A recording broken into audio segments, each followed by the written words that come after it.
Thank you very much, Program Director Kathy Mutlatlana, who we listen to every morning. I was just thinking that it's a good thing that you didn't invite one of my brothers or my sister to come and speak about me, because when I retired last year, one of my friends had a lunch in my honor very kindly, and invited members of my family to the lunch. And one of my brothers was the speaker there. And he began his contribution by saying, a lot of you don't actually know Naledi when she was young. She used to read Mills and Boons while doing housework. And she loved going to disco. So I don't know this Naledi you're talking about. I kept saying to my husband, do you recognize this person? And he said, they're talking about you. I said, nah. Well, allow me to begin.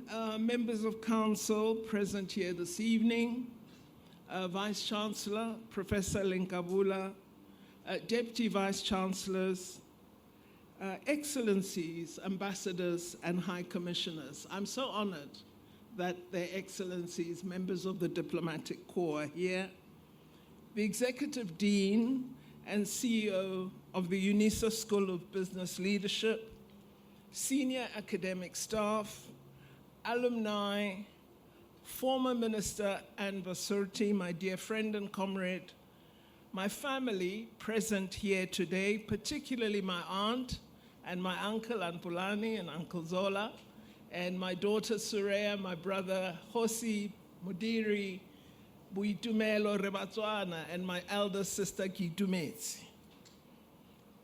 Students and guests, a warm good evening to you all.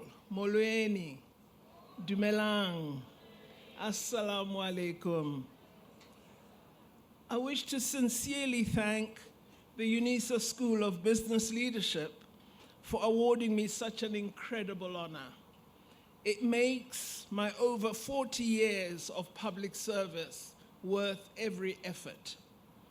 The award is particularly special due to the excellent credentials of the School of Business Leadership, credentials acquired over the years of skill and leadership development that it has offered to students and corporate leaders.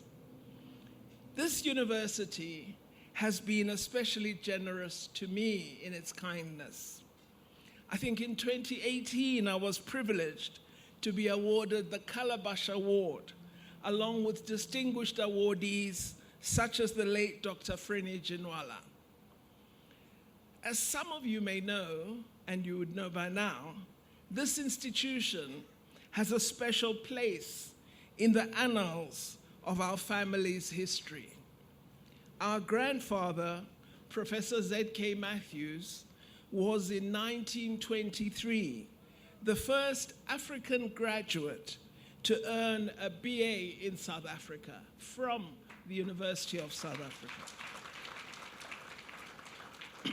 He studied at the University of Fort Hare, a university college of UNISA at that time, and a pioneering institution for talented black students who could not find places in South Africa's universities. I'm currently reading the story of the life of Lionel Foreman, former lawyer during the 1950s treason trial, and an active participant in our liberation struggle. The book was written by his late wife, Sadie Foreman, and it was given to me at an occasion where I was speaking about South Africa's case at the International Court of Justice in Birmingham, in the United Kingdom, just 2 weeks ago. And the son of Lionel and Sadie Foreman gave me his parents' book. I'm referring to the book because in its middle chapters, there is much about the difficulties that black students faced in the 1940s while striving to pursue tertiary education in a racist South Africa. The prejudice and racism then was a painful burden for talent, for excellence among young black people, and this was well before apartheid became statute. The book made me deeply appreciative of the progress post-apartheid higher education has made, especially with regard to access and to some degree success as well.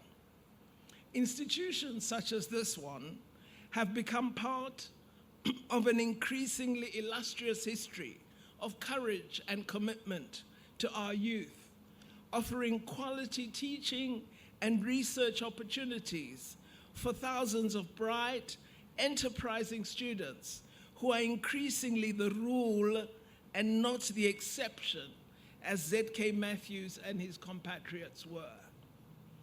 I am truly thrilled to be honored in this way, especially as I know there are so many people who are deserving of this honor, and I shall submit a list to UNISA soon. Finally, I wish to close by offering a challenge to the university and all our tertiary institutions, challenging them to assist our policymakers by developing a strong focus of finding solutions to our challenges rather than identification of the problem. We have become very good at saying what's wrong, and we do not say enough about what is possible. I believe that a well-designed partnership for addressing improved public sector performance may secure the missing link in the fundamental transformation of our country.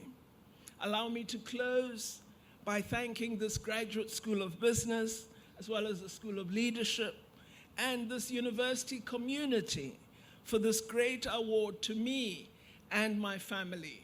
My husband is a full partner in everything that I do. My children are fellow sufferers, and so they deserve this honor as much as I do. My warmest thanks to you all. I'd said to my husband, I think it'll only be my family present at this event. I don't know who else would be bothered. So I'm truly honored that so many of you are here. Thank you very much.